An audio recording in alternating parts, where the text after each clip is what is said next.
जहाँ बारी खान जानु फलका कारणले बारी खान बारी खान भनेको त हवस भएर खनेको छ दुई मान्छे कहिले खान सक्नु बिराई बाहिर दानी खेतमा आए बारीमा के गर्दैछ कान्छु ए भरत हजुर कहाँ छ यहाँ तल खाल्डामा छु भन्छ हो तल बारी खाने खाल्डा खाल्डो खानु भनेको होइन हजुरले खानु खाएको खाली पुरा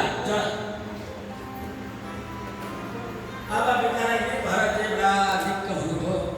विचार गर्दै हुनुहुन्थ्यो एक दिन जङ्गलमा दाजुभाउले घरमा निकाल्ने यस्ता लाछी यता काम लाग्ने कपडो जड बुद्धि भएको यसलाई पाल्न सक्दैन भने भाउले गालीले दाजुले भाउले कुरा सुने जङ्गल पागल जस्तो घुमिरहनु भएको थियो एउटा घटना घट्यो त्यहाँ सिन्धु सौर्य देशका राजा रौल नामका राजा थिए उनी कपिल मुनिका आश्रममा ज्ञान प्राप्ति गर्न जाँदै पाल किन बस्नु तिमीहरूले पाल गरेको छ पहिला बिहारमा घर जाने छोरीहरू पाल किन राखेर लिएर जान्थ्यो माइती छोरा पाल किन राखेर संयोगवश एउटा पाल्नु सकेन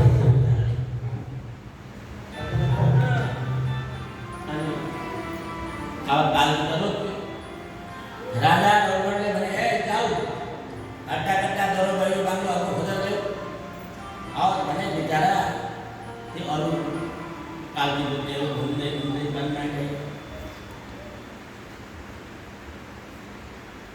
वनमा गए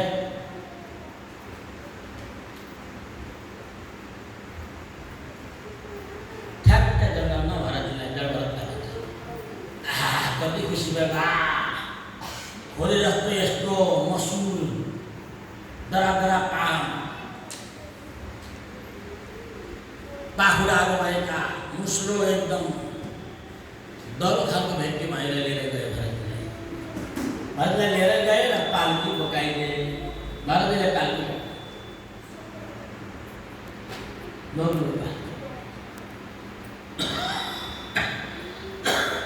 अब